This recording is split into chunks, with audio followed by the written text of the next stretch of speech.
They all were filled with fear and praised God. A great prophet has appeared among us, they said. God has come to save his people. Luke chapter 7, verse 16, Good News Bible. Blessed day, everyone, and welcome to our live stream. Again, this is your brother in Christ, Jose Roniboy Perez Cariaga. Muli na namang nagbibigay pugay at bumabate sa lahat-lahat ng mga tagapakinig, tagapanood, at sa lahat-lahat ng mga kapatiran natin na tuloy-tuloy na sumusubaybay sa bawat broadcast po ng inyong lingkod. Nagpapasalamat po ako sa inyo. Blessed day, anong oras, anong araw, saang dako man kayo ng mundo, manunood ng broadcast na ito, ang pagpapala ng dakilang may kapal sana ang sumaha sa atin. At patuloy po tayo sa ating pag-aaral. Nasa number 6 na po tayo sa Love That Won't Let Go dito sa ating Making the Invisible Visible.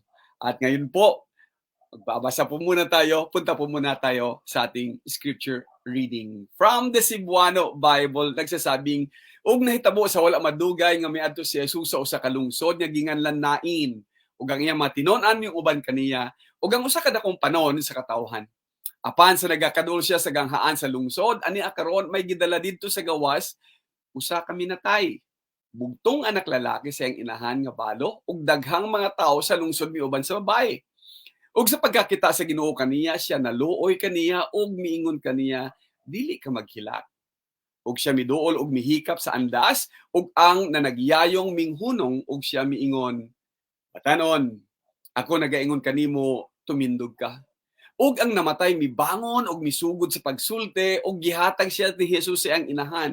Ug ang tanan giabot og kahadlok ug sila na nagdaig sa Dios nga nagaingon, usa ka na kong manalagna mitindog sa atong kinataliwad-an, ug ang Dios miduaw sa iyang katawhan.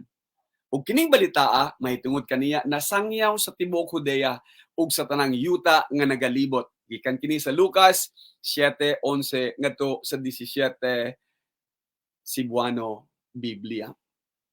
At nangyari pagkatapos ng kaunting panahon na siya naparoon sa bayan tinatawag na Nain, at kasama niya ang kanyang mga alagad at ang lubhang maraming tao. At nang siya ngay nalalapit na sa pintuan ng bayan, narito inilalabas ang isang patay. Bugtong na anak na lalaki ng kanyang ina at siya'y bao. At kasama niya ang maraming tao na taga-bayan. At pagkakita sa kanya ng Panginoon, siya kinahabagan niya at sinabi sa kanya, "Huwag kang tumangis." At siya lumapit at hinipo ang kabaong. At ang nagdadala ay tumigil. At sinabi niya, "Binata, sinasabi ko sa iyo, magbangon ka." At naupo ang patay at nagpasimulang magsalita. At siya ibinigay niya sa kanyang ina at sinidlan ng takot ang lahat at niluwalhati nila ang Diyos na sinasabi, lumitaw sa gitna natin ang isang dakilang propeta at dinalaw ng Diyos ang kanyang bayan. Ano ba't kumalat ang balitang ito tungkol sa kanya sa buong Judea at sa buong palibot-libot ng lupain? Hangop ito sa Lucas, kabanatang 7 hanggang 17, Tagalog ang Biblia. Ang Diyos nawa ang magbigay pagpapala sa mga salitang ating binasa. Jesus raises a widow's son. Soon afterward, Jesus went to a town named Nain, accompanied by his disciples and a large crowd. Just as he arrived at the gate of the town, a funeral procession was coming out.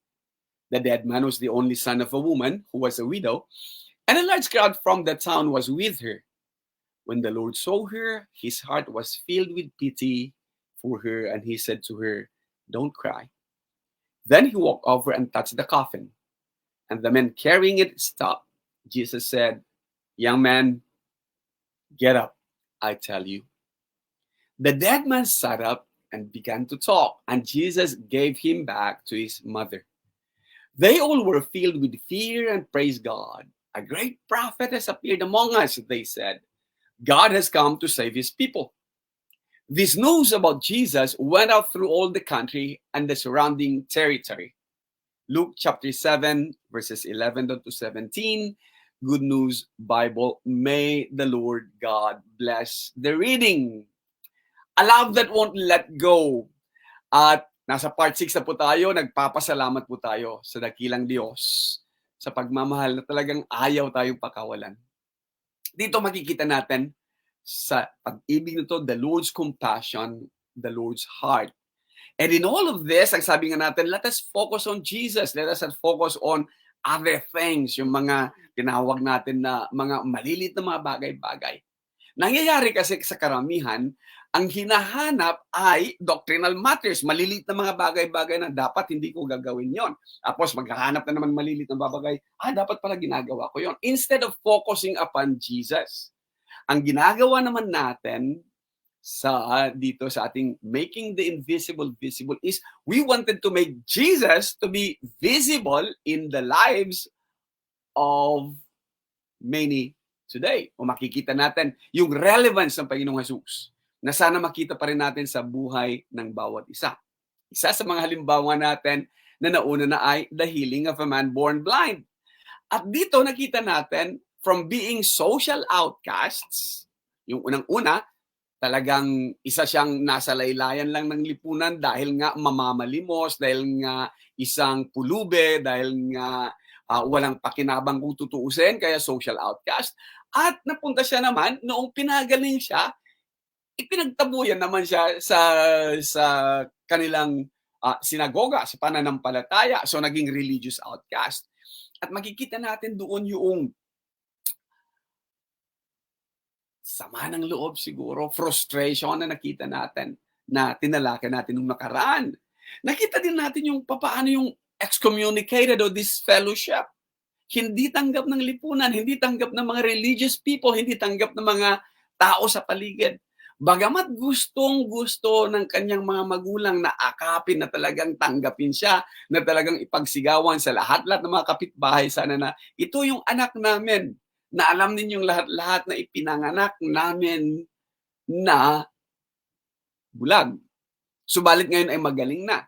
Hindi nila magawa-gawa yan dahil sa takot nila sa mga religious leaders o sa mga Jewish leaders. Kaya sa halip na magbunyi sila, sa halip na magpasalamat, sa takot nila ma-disfellowship, hindi nila magawa-gawa. So, nagiging hopeless and helpless. At alam mo yon, yung hindi mo kayang ilabas yung pagpupuri, pagpapasalamat na nararamdaman mo magkaminsan. Napakahirap po nun. And yet, ipinakita ng Panginoong Jesus dahil hinanap niya talaga yung blind man at nagpakilala siya. Being despised and being uncertain of the future, nakakita siya ng acceptance, nakakita siya ng security dahil sa ginawa ng Panginoong Jesus sa kanya. Downright downhearted, no? Talagang from yung titingnan mo yung emotional highs and lows ng pamilyang to, ng blind man na to. Siguro noong naraman niya na ito gagawin mo, paghugas siya ng kanyang mga mata, nakakakita siya, that would have been peak ng kanyang high. And then, yung hindi pagtanggap sa kanya could have probably bumaba ng kaunti. Yet, could have turned him downhearted. Yet again, nag-spike na naman ulit yon nung sinabi sa kanya ng Panginoong Jesus, "Do you believe on the Son of Man?" At nung sabihin niyang, "I do," nung makilala niya, and outpouring talaga ng pasasalamat, outpouring talaga ng lahat ng pagpupuri para sa taong nagbigay sa kanya ng mata o ng kanyang liwanag sa kanyang mata. The same thing. I think yun ang hindi natin mababasa at hindi natin makikita, mahahanap kung papaano naman ang gagawing selebrasyon ng kanyang mga magulang. So, let's go over ngayon naman dito sa susunod nating tatalakayin, yung the widow. So, makikita natin dito yung pagmamahal ng ating Panginoong Jesus. The raising of a widow's son, ang significance niya ay dapat makita natin. Sapagkat sa isang patriarchal society na kagaya ng Jewish, na kung saan ang mga kalalakihan lamang ang naririnig, ang mga kalalakihan lamang ang mayroong boses sa lipunan, a male-dominated society. Kung saan ang mga kalalakihan talaga ang breadwinners o yung tinatawag natin na provider for family needs. Kaya nga makita din natin, nung namatay si Joseph na ama ni Jesus dahil asawa ng kanyang nanay, bilang panganay, siya talaga ang magte-take over na maging breadwinner. Kaya nga, tinawag din siya na anluwagi or carpenter sapagkat itinaguyod niya rin ang pamilya by that. Kaya laking sama ng loob na lang nila Judas, yung mga sumunod ng mga kapatid niya, kasi nga, nung pumasok siya sa ministry, iniwanan niya yon. Kaya walang breadwinner doon sa family, kundi kailangan mag-step up yung mga ibang kalalakihan doon. Kaya isa sa mga rason na hindi naniwala at hindi nanampalataya sa kanya yung kanyang mga kapatid na sila Santiago, sila Judas, at pati mga kapatid niya mga babae. So, ano ba kasi ang pakahulugan nito? Sa isang male-dominated society, yung social standing mo, yung katayuan mo sa lipunan, ay laging naka-hook doon sa katayuan ng mister mo. Or yung economic standing mo, kung anong kinikita ng mister mo, kung anong provision na naipagkakaloob ng lalaki, yun ang economic standing sa isang society na male-dominated. So, anong mangyayari kapag nawala yung breadwinner? Anong mangyayari kung nawala yung provider? So, malalagay talaga at masasadlak sa hindi matatawarang kahirapan ang pamilya. Dahil nga dependent o nakadepende lahat-lahat doon sa lalaki. Dahil ang lalaki lang nakakapagtrabaho. Kaya makikita natin yung hirap na hinaharap ng babaeng balo na ito. Bilang balo, ito din makikita natin sa Deuteronomio, Kabanatang 25, talatang 5 hanggang 6, upang sa ganun mapagpapatuloy lang sana nila yung pangalan, yung apelyido, na kapag ka ang hipag hindi nabigyan ng anak noong asawa niya, then ang susunod doon will be yung next in line, lalaki, para mabigyan lamang siya ng katuwang sa kanyang pagtanda, mabigyan lamang siya ng pag-asang susuporta sa kanya. Kung wala namang anak na lalaki, mapupunta ito na maging karapatan ng anak na babae. That is being provided by Numbers 27:5-11. Ang totoo niyan, may mga batas sa Lumang Tipan na nagbibigay ng protection at nagbibigay talaga ng pagtingin para sa mga mahihirap, para sa mga balo, at para sa mga manlalakbay. Kagaya na lamang na matatagpuan natin sa Deuteronomy Kabanatang 24 hanggang 22. Ang punto dito ay ipinapaalala ng Diyos na remember that you were a slave in the land of Egypt. That is in verse 20, before 19, nasa 17-15. Mababasa mo na yan. Inulit niya lang sa verse 22 for emphasis. Na ano pa sinasabi niya, when you reap your harvest in your field, at nakalimutan mo yung isang binigkis doon, huwag mo nang balikan yon. Yan ay para sa mga sojourners, yan ay para sa mga fatherless, yan ay para sa mga widow.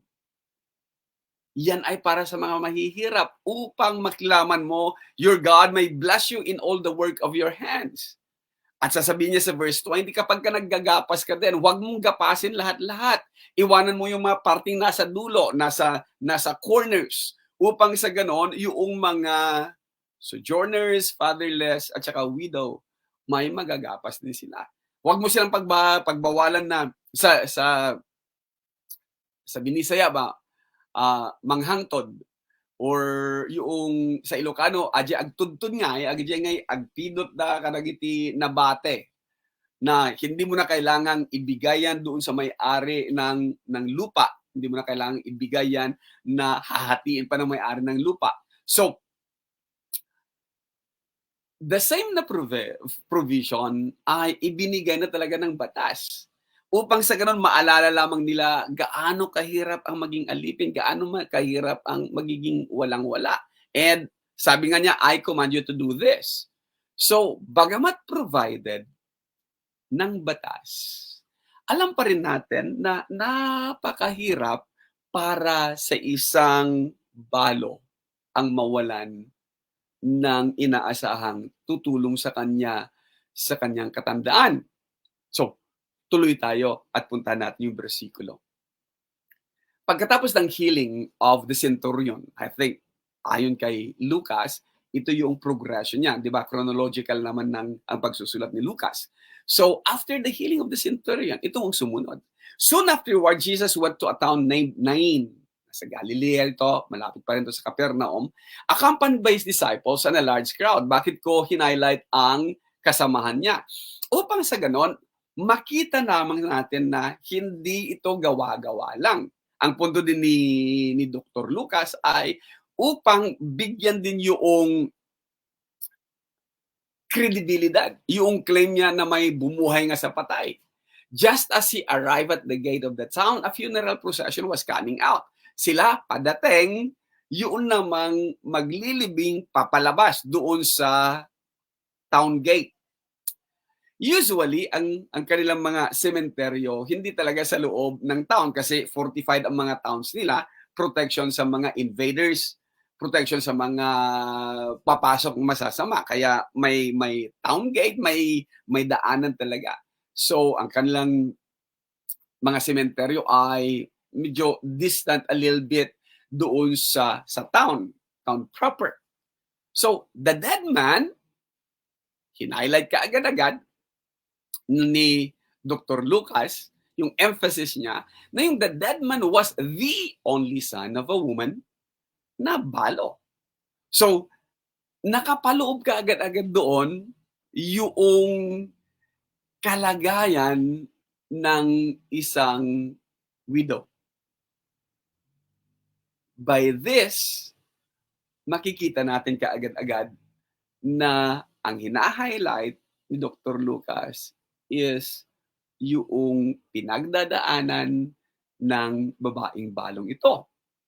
13, when the Lord saw her, hindi yung crowd ang nakita niya, kundi nakita niya yung babae, hindi yung coffin ang nakita niya, kundi ang na-single out niya ay yung babaeng balo. A love that won't let go. Nakita niya ang babaeng balo na to and his heart was filled with pity. Nagdalang habag talaga. Naawa talaga siya sa weeping mother, sa weeping widow na ito. And even before this widow could ask anything, Jesus acted. What drives him? Sabi ko na kanila, nagdalang habag. What drives him? Maaring nakita niya yung implications. Nakita niya siguro yung desperation. Nakita niya siguro yung talagang pananangis ng ina na nawalan ng anak and nawalan din ng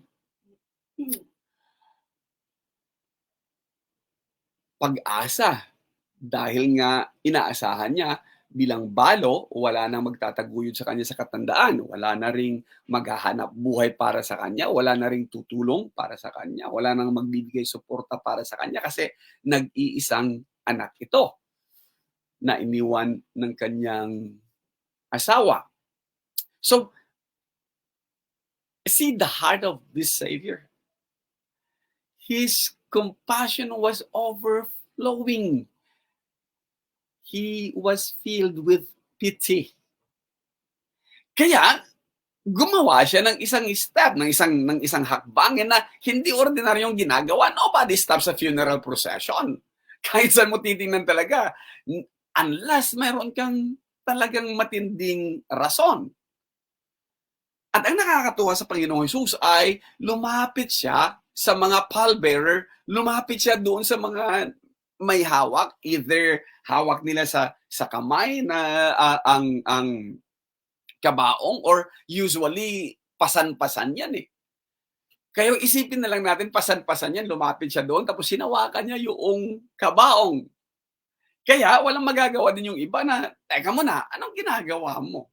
Unang-una, hindi common sa kanila na hawakan mo ang kabaong. Hindi common din sa kanila, sa mga Hudyo na humawak ka sa isang patay. And then, even if patay na animal man yan o patay na tao man yan, kasi magiging ceremonially unclean ka. The moment yung oras na hawakan mo yan, at maging ceremonially unclean din yung mga taong hahawak at saka makakahalubilo mo. So lahat-lahat na kayo magiging ceremonially unclean. Yet he stopped that procession. Lumapit siya.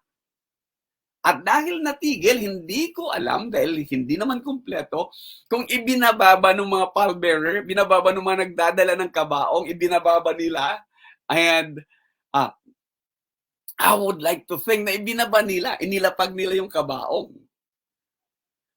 Hindi ko rin kayang isipin na binuksan nila yung kabaong. Pero, be that as it may, kung kaya ninyong isipin na paglaro ng ating mga kaisipan, no, i-imagine natin, nakasara yung kabaong, hinawakan ng Panginoong Hesus, tapos kausapin niya habang pasan-pasan nila. Palagay ko magtatakbuhan ang mga yon kapagka biglang magbukas yung kabaong na yan, o baka pagka tinulak niya, and then whatsoever. Kaya bawasan natin ng drama. Ilagay na lang natin na inilapag nila ang kabaong, lumapit ang Panginoong Hesus. And probably siya ang nag-demand pa rin na sabihing buksan ninyo ang kabaong. Hindi ko ubod maisip yung reaction ng mga padating at saka mapaalis. Hindi mo din kayang isipin yung reaction ng mga alagad. Pwede mo sasabihin, "Rabbi, medyo magiging ceremonially unclean po tayo." Or di kaya ay, "Rabbi, anong ginagawa mo?" Pero walang nagtatanong eh. Sa eksena natin na 'to na nabigay ni Lucas, dire-diretso lang.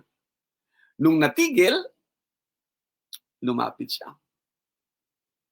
At ito nga ng kanyang sinabi, "Young man, get up, I tell you." Hindi ko talaga kayang i-imagine kung hawak-hawak pa nila dito, ano, tapos biglang tumayo o biglang naupo yung nasa loob ng kabaong. Malamang bibitawan nila yun at pagtatakbuhan, magpupulasan ng takbo. Pero yung sabihin, hindi naman niya siguro ibinulong, kundi nilakasan niya sabihing, "Young man, get up, I tell you."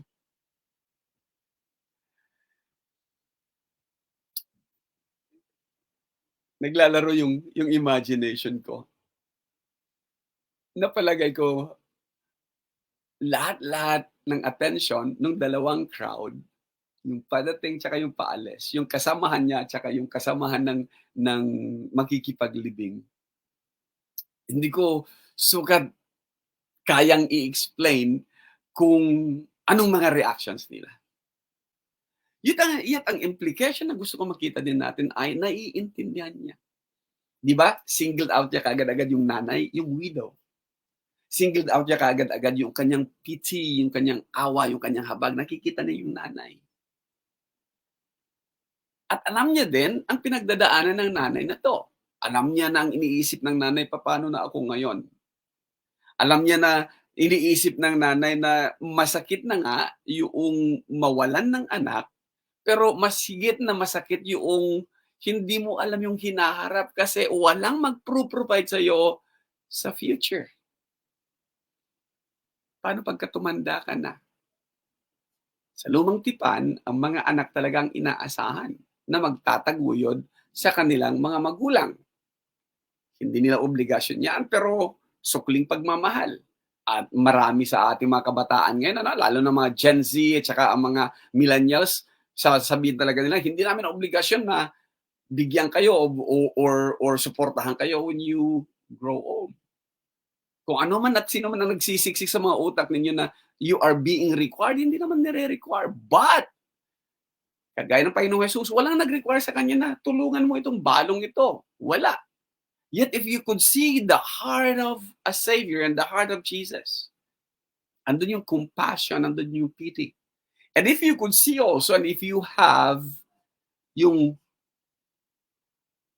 puso ng isang anak, when you see your parents getting old, when you see your parents nagiging seniors, then you should be thinking of how they carried you through upang maging ganyan ka ngayon.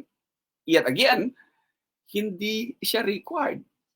Pero this dictates, common sense dictates what you ought to be doing sa inyong mga magulang when they get old. Common sense dictates that. Walang batas-batas na hanapin natin kasi ayaw naman natin talaga magpasakop sa batas, ayaw naman talaga nating sumunod sa batas. What kind of heart do you have? Yun ang tanong natin sa mga millennials at saka sa mga Gen Z. At sa mga nagtuturo na sasabing, oh, hindi kayo obligado. True, hindi naman talaga inuobliga yan. Pero anong uring anak din ang makikita sa iyo kapag pinabayaan mo ang mga magulang mo in their old age? At ito ang nakita ng Panginoong Jesus. Without a provider, uncertain ang future niya. Hindi lang siya nagdadalamhati na nawalan siya ng anak, kundi nagdadalamhati din siya dahil doon sa uncertainty of the future. At ito makikita natin. The dead man, kaysa ayaw ko talaga na nandito na pasan-pasan pa nila, naupo and began to talk. Yun palang pag-upo niya, kung pasan-pasan nila sa kanilang mga balikat, palagay ko, bibitawan talaga nila at magpupulasan nagtakbo. And hindi maalis din ni Dr. Lucas sasabihin, they all were filled with fear. Natakot din talaga, inalihan din sila talaga ng matinding takot. Kaya nga, ang sabi ko, kapag natatakot pa man din tayo, either fight or flight. Yan lagi ang sinasabi ng nasa, pagka nai-stress ng mga psychologist, dalawa lang daw, dalawang F. Either you fight it or tumakbo ka na. Ang iba siguro kaya hindi makagalaw dahil magkakaroon talaga ng stampede, lalo na ngayon tayong mga nasanay nanonood ng mga Living Dead, zombie apocalypse, sa mga things like that. And ito, bumangon talaga mula sa kanyang kabaong at nagsalita, talaga namang magtatakbuhan. But some of them may be frozen in fear. Pero ay gusto ko makita sa talatang 15. When he began to talk, hinawakan ng Panginoong Hesus ang kanyang kamay. And listen, Jesus gave him back to his mother. Alam mo yon, downhearted, uncertain, at alam mo yon na talagang matindi pamimigati niya. And this time, nung ibinigay sa kanya na sinasabing, Mother, here is your son. Ano kayang iniisip ng nanay na to? Kagaya din ng ating blind man. Ano kayang iniisip niya? Ano kayang gagawin ng nanay na to? Kung hindi talaga sasabihin niyang pinagpala ako sa lahat ng mga pinagpala. And sasabihin niya talagang napaka-special ng anak ko na to kasi minsan na siyang nawala. Father's love. Ngayon, muling nabuhay. Kasama ko. So, from being downhearted, ngayon ay inspired. From being uncertain, ngayon ay certain tsaka secured. At maaaring hindi na niya inisip na may makakatuwang din ako pagkatanda ko o pagtanda ko. Kundi siguro overflowing yung kanyang pasasalamat. Overflowing yung kanyang faith. Kinakinggan ng Panginoon ang dalangin ko. Nakita ng Panginoon ang kalagayan ko. Nakita ng Panginoon ang mga bagay-bagay na hindi kayang mamutawi sa aking labi, that my needs, Jesus sees it. And they were filled with fear. At tingnan nyo maigi, hindi lang para sa babae na ang kanilang statement of faith or declaration of faith. A great prophet has appeared among us. Isang matindi, malaki na propeta ang nalantad sa kalagitnaan natin. Patunay, God has come to save His people. Dinalaw din tayo ng Panginoong Diyos. Dinalaw din tayo ng Panginoon, and they gave that Yung papuri ay binibigay nila sa Diyos, hindi nila ibinibigay to somebody else. Tama nga talaga, no? Matthew 5:16. They will glorify your Father who is in heaven. Ang ganda ng eksenang ito. At dahil doon, this news about Jesus, yung raising the dead, went out through all the country and the surrounding territory. Sa panahon natin ngayon, nag-viral ni siya ba? Viral ang act na to, viral ang news na to, at siguro nga kung nauso na ang Facebook, siguro nga lahat ngayon siguro alam na nila yung nangyari. That bugtong na anak ay muling binuhay ng Panginoong Jesus. A love that won't let go. A love na ang pag-ibig talaga na ayaw niya na nakitang namimighati ang isang nanay. Ayaw niya na makitang namimighati ang isang anak. What a Savior. Ayaw niya na maging uncertain tayo sa ating hinaharap. What a Savior. At hindi po natatapos dyan. Ang kagandahan ng narrative ni Dr. Lucas ay dalawa pala sa mga nandoon na nakakita nito ay mga disipulo ni Juan. Juan Bautista ito. Si Juan na taga-bautismo, si Juan na immerser, na nandoon. Na itong dalawang disipulo niyo to, na nakita yon. Kaya, calling two of his disciples to him, sent them to the Lord saying, ikaw ba talaga yung darating na Mesiyas? Ikaw ba talaga yung darating na hinihintay namin na Kristo o hinihintay namin na tagapagligtas? Or kailangan pa namin maghanap ng iba? Dahil itong mga bagay-bagay na ito nakita nila. Kaya nireport na nila kay John. Para maintindihan natin, bakit kailangan nilang i-report kay John? Kasi pinadala sila ni John para magtanong-tanong. Nasaan ba si John noong mga panahon na to? Si John ay nasa kulungan at alam natin mga ilang linggo na lang pupugutan na siya ng ulo. Pero kasi itong si John, ang naririnig niya patungkol kay Jesus ay itong mga nauna. Nagkakaroon na siya ng agam-agam dahil ang naririnig niya itong Kristo, itong Jesus na to is a party goer. That he drinks and he eats with the sinners. Kaya yung close association niya with sinners, siguro dahil nga itong si John is talagang tawag natin, hindi siya antisocial siya. He doesn't eat with sinners. Pati yung kanyang uri ng pamumuhay, low cost lang, honey. Hindi nga siya umiinom kasi nga isa siyang Nazirite. Kaya ang lahat-lahat ng ginagawa ni Jesus ay kabaliktaran ng ginagawa ni Juan. O lahat ng ginawa ni Juan ay lahat-lahat kabaliktaran naman sa ginagawa ng ipinapakilala niyang Kristo o ipinapakilala niyang chosen one o ipinapakilala niyang tagapagligtas.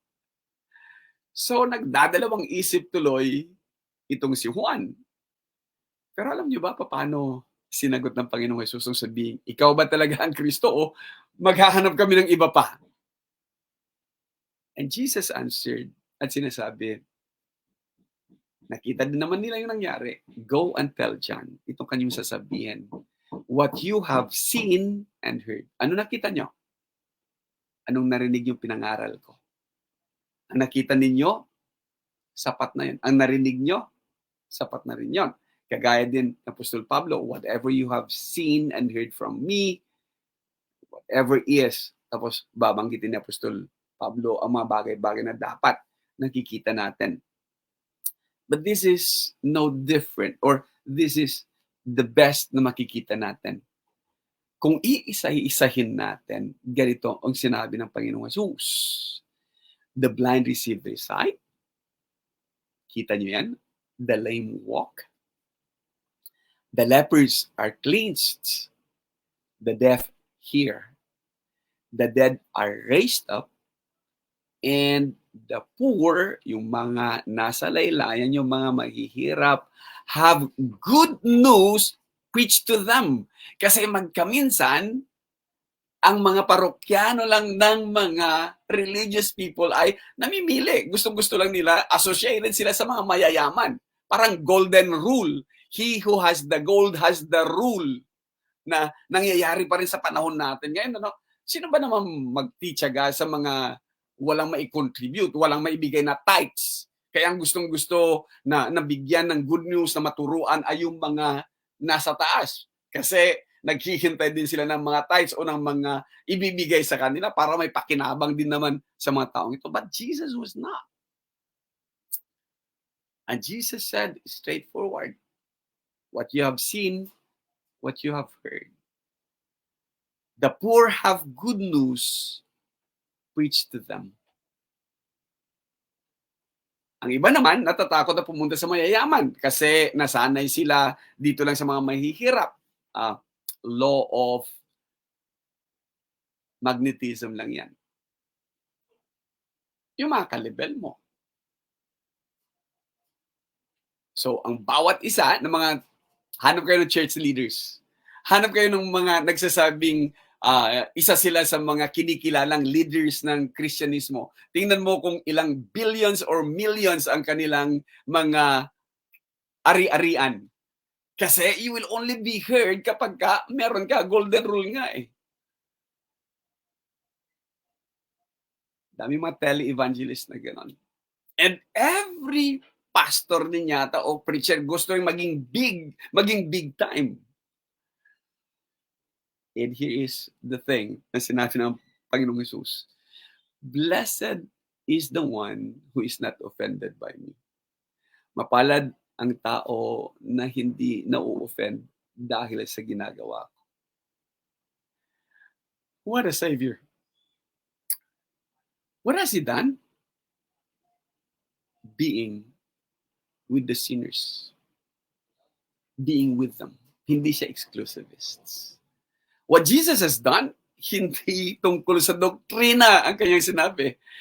What you have seen and heard in me. Ang mga tao ngayon ay gusto i-highlight, ano nga ba ulit kaya yung do's and don'ts natin? Kaya sabi natin, dito sa serye nating Making the Invisible Visible, let's focus on Jesus, what Jesus did. Hindi yung maghanap tayo sa mga letters, epistles, na mga bagay-bagay na ito, kailangan nating isama para maging ganito tayo. Ito, sama natin para maging ganito tayo. Let's focus on Jesus. So, a love that won't let go, kita natin from being helpless and hopeless, naging hopeful, from being uncertain, from uncertainty to security, being certain. From being despised and rejected to being favored, from being downhearted, ito ngayon sa widow na to being inspired, and no doubt, lalo niya ngayong makikita yung kahalagahan ng kanyang anak. Kasi minsang nawala, ngayon nagbalik, na ibalik. Wow! From being in doubt to having faith. At yan ang makikita natin sana kay John the Baptist. I-reserve na lang natin yung ibang pag-aaral patungkol sa kanya. What a Savior! A Savior na hindi basta-basta papakawalan ang kanyang mga anak na manatili sa kalagayang namimighati, manatili sa kalagayang uncertain, kundi may paglingap talaga siyang gagawin. Let Him have His way with me. Muli, nagpapasalamat po ako sa pagsama ninyo sa inyong lingkod. Kung ang broadcast na ito ay isang pagpapala, mangyari po lamang na mag-like at mag-share. Pwede kayo mag-subscribe. At anong mga bagay-bagay na may katanungan kayo na gusto nyo talakayin ko din, lagay nyo lang po sa comments kasi pinayagan naman po natin ang mga comments na mabasa dito sa ating mga broadcasts. Kita-kita po tayo sa sunod na linggo. May awa ang Panginoong Diyos. Salamat.